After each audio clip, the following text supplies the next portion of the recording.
नमस्कार. सात जन्माची सतीश आणि प्रीती भाग 39 मध्ये तुम्हा सर्वांचं स्वागत आहे. रात्र झाली होती, सगळं शांत झालं होतं. पण प्रीतीच्या मनात मात्र विचारांचा गोंधळ होता. ती खिडकीत उभी राहून चंद्राकडे बघत होती. थंड वारा हलकेच तिचे केस हलवत होता. पण तिचं लक्ष त्या वाऱ्यात नव्हतं. लोणावळ्यातला डान्स, त्या क्षणी सतीच्या हातात हात ठेवताना आलेलं हलकं थरथरणं, त्याच्या डोळ्यातला आत्मविश्वास आणि काळजी. तू पडशील प्रीती म्हणत त्याने दिलेला हलकासा हाताचा आधार आणि मग स्विमिंग पूलमधली ती मस्ती, सगळं डोळ्यासमोर जणू पुन्हा जिवंत झालं होतं. तिच्या चेहऱ्यावर हसू आलं, पण ती लगेच थांबली. काय चाललंय माझ्या मनात? मी इतकं का विचार करते सतीचा? ती स्वतःलाच प्रश्न विचारत होती. तेवढ्यात नीता हातात 2 कप गरम दूध घेऊन आत आली. अगं प्रीती, अजून झोपली नाहीस? उद्या कॉलेज आहे ना? प्रीती हसत हातात दुधाचा कप घेत म्हणाली, झोप येत नाही ग नीता. नीता तिच्या शेजारी बसून म्हणाली, मला सांग ना, काय विचार करतेस? चेहरा सांगतोय काहीतरी मनात आहे. प्रीती थोडी थांबली, मग खिडकीकडे बघत म्हणाली, नीता, कधी कधी एखादी आठवण एवढी सुंदर असते की झोपेतही डोळ्यासमोरून जात नाही. नीता मिश्किल हसत म्हणाली, आठवण म्हणजे लोणावळ्यातली का की कोणाची खास? प्रीती थोडी गोंधळली, काय ग, असं काही नाही, फक्त सगळ्यांची मज्जा आठवत होती. नीता हलकं हसून म्हणाली, हो का? पण त्या सगळ्यांमध्ये एक जण जास्त दिसतोय तुझ्या आठवणीत. प्रीतीने हलकं हसत तिला ढकललं, तू पण ना नीता, काहीही बोलतेस. दोघी हसल्या, पण प्रीती पुन्हा एकदा खिडकीकडे पाहू लागली. तिच्या मनाच्या आतून एक आवाज उठत होता, हे काही नाही, पण काहीतरी तर आहे. सकाळ झाली होती आणि सगळे कॉलेजला आले होते. कॉलेजमध्ये पहिलं लेक्चर जोशी मॅडमांचं होतं. सगळे विद्यार्थी क्लासमध्ये बसले होते, पण नेहमीसारखी गडबड नव्हती. सोनाली आणि मनाली आज थोड्या थकलेल्या दिसत होत्या, तर प्रीती थोडी विचारात होती. सतीश मात्र मागे बसून काहीतरी मोबाईलमध्ये पाहत होता. कदाचित कार्तिकने शेवटी त्याला फोटो दाखवले असतील. जोशी मॅडम नेहमीसारखी गंभीर पण ऊर्जावान चाल आणि हातात फाईल्स घेऊन आत आल्या. चेहऱ्यावर हलकं हसू आणत, गुड मॉर्निंग स्टुडंट्स, असं त्या सगळ्यांना म्हणाल्या. तेव्हा सगळ्यांनी गुड मॉर्निंग मॅडम असं उत्तर दिलं. लेक्चर सुरू होण्याआधीच मॅडम म्हणाल्या, माझ्याकडे तुमच्यासाठी एक खास बातमी आहे. तेव्हा सगळ्यांचे कान टवकारले. आपल्या कॉलेजमध्ये 2 दिवसांनी ट्रॅडिशनल डे साजरा होणार आहे. क्षणभर सगळ्यांमध्ये उत्साहाची एक लहर पसरली. मुलं शिट्ट्या वाजवू लागले, मुली हसत एकमेकींकडे बघू लागल्या. मॅडम पुढे म्हणाल्या, त्या दिवशी डान्स किंवा कोणताही नाट्यप्रयोग करायचा नाहीये, तर फक्त सगळ्यांनी पारंपरिक कपड्यांमध्ये यायचं आहे. मुलींनी साडी नेसायची आहे आणि मुलांनी कुर्ता पायजमा किंवा धोतर अशा पारंपरिक पोशाखात यायचं आहे. हे ऐकताच क्लासमधल्या सगळ्या मुली थोड्याशा अस्वस्थ झाल्या. सोनाली म्हणाली, साडी? मॅडम, आम्ही MBAचे विद्यार्थी आहोत. साडी नेसून कॉलेजला यायचं म्हणजे किती अवघड होईल. मनाली ही म्हणाली, हो ना, साडी नेसणं म्हणजे एखादं मिशन असतं. क्लासरूममध्ये सगळे हसू लागले. जोशी मॅडमही हसल्या, पण त्यांचं उत्तर खूप प्रभावी होतं. काय अवघड आहे त्यात? कितीतरी मोठ्या कॉर्पोरेट कंपन्यांमध्ये महिला CEO साडी नेसून ऑफिस हँडल करतात, एअरपोर्टवर फिरतात आणि लाखो लोकांचं नेतृत्व करतात. त्यांच्यासाठी साडी ही केवळ परंपरा नसते, तर त्यांच्यासाठी साडी ही कॉन्फिडन्स झोन असते. त्या इतक्या आत्मविश्वासाने काम करतात, मग तुम्ही तर विद्यार्थी आहात, तुम्ही का नेसू शकत नाही? आपण जर आपला पोशाख ओळख म्हणून नेसलात, तर तो कधीही ओझं वाटत नाही, उलट त्याचा अभिमान वाटतो. क्षणभर संपूर्ण क्लासमध्ये शांतता पसरली. काही क्षणांनी प्रीती हलकं हसत म्हणाली, मॅडम, खरंच आपण म्हणताय ते अगदी बरोबर आहे. साडी ही फक्त एक कपडा नाही, ती एक भावना आहे. मम्मीने, आजीने किंवा आपल्या ऑफिसमध्ये एखाद्या सिनियरने नेसलेली साडी बघितली की त्यांच्यातील आत्मविश्वास जाणवतो. मला वाटतं साडी ही स्त्रीच्या ग्रेसची ओळख आहे. तेव्हा जोशी मॅडम हसून मान हलवत म्हणाल्या, वा प्रीती, अगदी सुंदर विचार आहेत तुझे.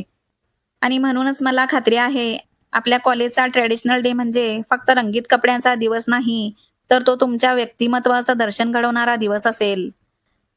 त्यांच्या अशा बोलण्याने क्षणातच क्लासमध्ये एक नवा उत्साह निर्माण झाला. सोनाली हसत म्हणाली, ठीक आहे मॅडम, पण आम्हाला साडी नेसण्याची प्रॅक्टिस करावी लागेल आणि त्यासाठी 1 दिवस आधीची सुट्टी द्या बरं का. सोनाली असं म्हणताच मुलं मुली सगळेच खळखळून हसू लागले. मॅडम ही मिश्किल हसत म्हणाल्या, ठीक आहे, पण लक्षात ठेवा, साडी नीट नेसली पाहिजे, नाहीतर मी तुम्हाला पुन्हा साडी नेसायला लावणार. क्लास पुन्हा हास्याने दुमदुमला. लेक्चर संपलं आणि सगळ्या मुली एकत्र कॅन्टीनमध्ये आल्या. समोरच्या टेबलवर गरमागरम मिसळपावचा वास पसरला होता. पण सगळ्यांच्या डोक्यात एकच विचार होता, साडीचा. केतकी म्हणाली, "प्रीती, हे सगळं तुझ्यामुळेच झालंय. मॅडम बोलत होत्या तेव्हा तूच ना म्हणालीस, 'हो मॅडम, साडी म्हणजे आत्मविश्वास.' आता तुझ्या त्या एका होकारामुळे आपल्या सगळ्यांवर साडी नेसायची वेळ आलीये." सोनाली पण लगेच म्हणाली, "हो, आम्ही तर रोज जीन्स टॉपमध्ये मस्त असतो. आणि आता सकाळी 7ला उठून साडी नेसणं म्हणजे एकदम मिशन आहे." सगळ्या हसू लागल्या तेव्हा प्रीतीने हसतच उत्तर दिलं, "अगं सोनाली, तू का तक्रार करतेस? तुला तर साडी नेसवता येते ना. आपला स्लम एरियात प्रोजेक्ट होता तेव्हा तूच तर सगळ्यांना साडी नेसवली होतीस." सोनाली हात हवेत उडवत म्हणाली, "तेव्हा वेगळं होतं प्रीती, आणि आता सकाळी 7 वाजता उठून साडी नेसायची आणि पूर्ण दिवस कॉलेजभर फिरायचं. प्रीती, हे काही सोपं नाहीये." सगळ्या पुन्हा हसल्या आणि केतकीही हसत म्हणाली, "ठीक आहे, पण आता ओरडून काही उपयोग नाही. आता आपल्याला सगळ्यांना साडी नेसायलाच पाहिजे." मनाली लगेच म्हणाली, "हो, आणि आपल्याकडे अशी साडी नाहीये जी कॉलेजमध्ये नेसता येईल. मग असं करूया, आज कॉलेज सुटल्यानंतर थेट शॉपिंगला जाऊया." नीता उत्साहात म्हणाली, "बरोबर आहे तुझं म्हणाली. सगळ्यांनी आपापल्या आवडीच्या साड्या घेऊया आणि लगेच ब्लाऊज पण शिवायला टाकूया. आजच साडी खरेदी केली तर ठीक आहे, नाहीतर ब्लाऊज शिवून मिळणार नाही आपल्याला." "हो, आणि साडीसोबत थोडी मॅचिंग ज्वेलरी पण घ्यायला पाहिजे," असं सोनाली म्हणाली. केतकी चहा पीत म्हणाली, "मस्त प्लॅन आहे, पण बघा कोणी नकार नाही द्यायचा. सगळ्यांनी यायचं बरं का." प्रीती हलका हसत म्हणाली, "ठीक आहे, मग ठरलं. आज कॉलेज सुटल्यानंतर सगळ्या एकत्र निघूया. साड्या, ब्लाऊज, ज्वेलरी सगळ्याची शॉपिंग करूया." "प्रीती, तू कोणत्या रंगाची साडी घेणार?" असं सोनाली मिश्किल चेहऱ्याने प्रीतीला विचारू लागली.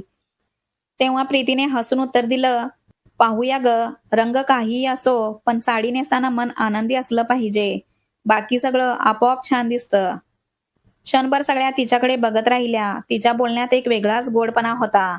आणि मग पुन्हा सगळ्यांचा हाशा सुरू झाला. तेव्हा केतकी म्हणाली, "साडी कोणतीही असो, सोनाली ती नीट नेसायला यायला पाहिजे, हे महत्वाचं असतं." ते ऐकून मनाली लगेच म्हणाली, "हो ग, साडी नेसणं म्हणजे काही खेळ नाही. आपण असं करूया का, सगळ्या पार्लरमध्ये जाऊन तयार होऊया आणि तिथूनच थेट कॉलेजला जाऊया." ते ऐकून नेताने लगेच कपाळावर हात ठेवला आणि म्हणाली, "अगं वेडी झाली आहेस का तू? एवढ्या सकाळी कोणतं पार्लर उघडं असेल ग? 7 वाजता तर आपल्याला घरातून निघायचं असतं." सगळ्या हसल्या तेव्हा प्रीती म्हणाली, "अगं पार्लरची काय गरज आहे? आपल्याकडे सोनाली आहे ना, साडी नेसवण्यात तिची PhD झाली आहे." सोनाली खोटं रागावत म्हणाली, "अगं आता सगळं काम माझ्यावरच टाकणार का तुम्ही?" प्रीती लगेच म्हणाली, "हो ना, मग असं करूया, उद्या रात्रीच तुम्ही सगळ्या आमच्या घरी झोपायला या. म्हणजे परवा दिवशी सकाळी सोनाली आपल्या सगळ्यांना साड्या नेसवून तयार करेल. आणि मग आपण सगळ्या एकत्र कॉलेजला जाऊया." केतकी आनंदाने म्हणाली, "प्रीती, अगदी मस्त प्लॅन आहे तुझा." मनाली म्हणाली, "हो, आणि सकाळी फोटो पण घेऊया. आपण सगळ्या तयार होऊन एकदम छान दिसणार." सोनाली हसत हात वर करत म्हणाली, "ठीक आहे, मग ठरलं. पण साड्या नीट आणा, सेफ्टी पिन, दागिने सगळं तयार ठेवायचं." नीता चहाचा शेवटचा घोट घेत म्हणाली, "आता हे सगळं बघून मॅडम खुश होतील नक्की." कॅन्टीनमधल्या गप्पा आणि शॉपिंगच्या प्लॅननंतर सगळ्या मुली पुन्हा क्लासरूममध्ये आल्या. साड्या, दागिने आणि फोटोशूटची चर्चा करतच त्या शेवटच्या लेक्चरसाठी बसल्या होत्या. तेवढ्यात देशपांडे सर क्लासमध्ये आले आणि सगळे शांत झाले. सरांनी हसतच विचारलं, "तर मग सगळ्यांना ट्रेडिशनल डेची बातमी कळाली का?" क्लासभर हलका गोंगाट झाला. "हो सर," असा आवाज आला. तेव्हा सर पुन्हा हसत म्हणाले, "छान, पण त्याबरोबर तुमच्यासाठी अजून एक खास बातमी आहे." क्षणभर सगळे थोडे चकित होऊन सरांकडे पाहू लागले. सरांनी थोडा ड्रामा करत थांबून म्हटलं, "त्या दिवशी कॉलेजकडून फॅशन शोचंही आयोजन केलं आहे." क्षणभर सगळ्यांनी एकमेकांकडे पाहिलं आणि लगेच कुजबूज सुरू झाली. सर पुढे म्हणाले, "हो, बरोबर ऐकलत. तुम्ही सोलो किंवा कपल म्हणून फॅशन शोमध्ये भाग घेऊ शकता." हे ऐकताच सगळ्या मुलींच्या चेहऱ्यावर एकदम उत्सुकता आणि थोडंसं घाबरलेपण आलं. सोनाली लगेच म्हणाली, "सर, रॅम्पवर चालायचं म्हणजे सोपं नाही." साडी नेसून चालायचं म्हणजे मिशन इम्पॉसिबल. सगळे हसले. केतकी म्हणाली, अगं पण मज्जा येईल ना. फॅशन शो म्हणजे आत्मविश्वास दाखवायचा दिवस. मनाली थोडी घाबरत म्हणाली, मला तर स्टेजवर उभं राहायलाही घाबरायला होतं. रॅम्पवर चालताना तर पायच गुंतील माझे. प्रीतीने तिच्याकडे बघून शांतपणे म्हटलं, अगं घाबरायचं नाही, फक्त आपला आत्मविश्वास दाखवायचा असतो. देशपांडे सर हसत म्हणाले, बरोबर प्रीती.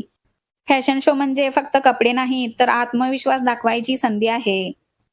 तुमच्यातला प्रत्येक विद्यार्थी त्यात भाग घेऊ शकतो. ज्यांना भाग घ्यायचा आहे त्यांनी आपली नावं त्याच दिवशी द्यायची.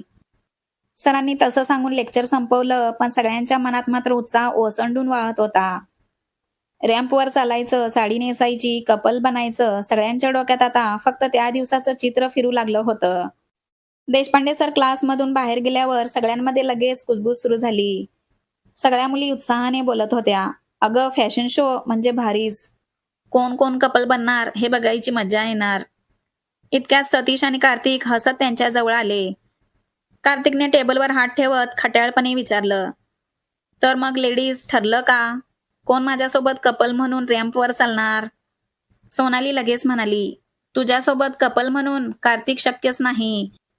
पहिल्यांदा तू नीट चालायला शिक कार्तिक, नाहीतर रॅम्पवरून खाली पडशील.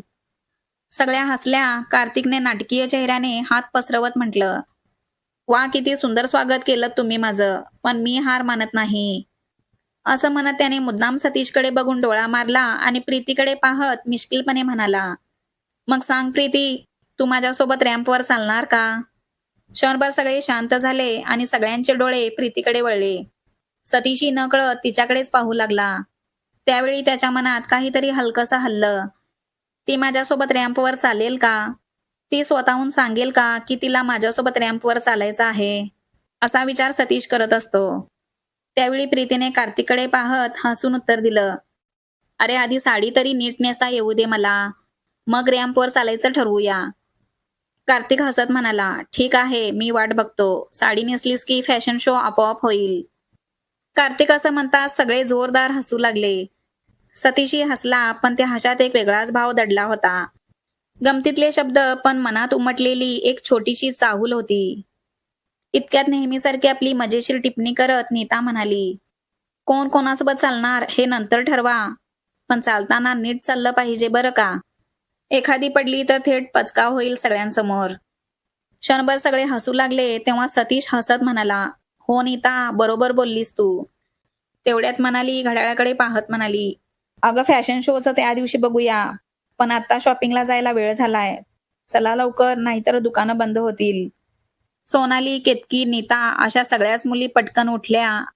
सतीश आणि कार्तिकला बाय बाय म्हणाल्या आणि शॉपिंगसाठी निघाल्या.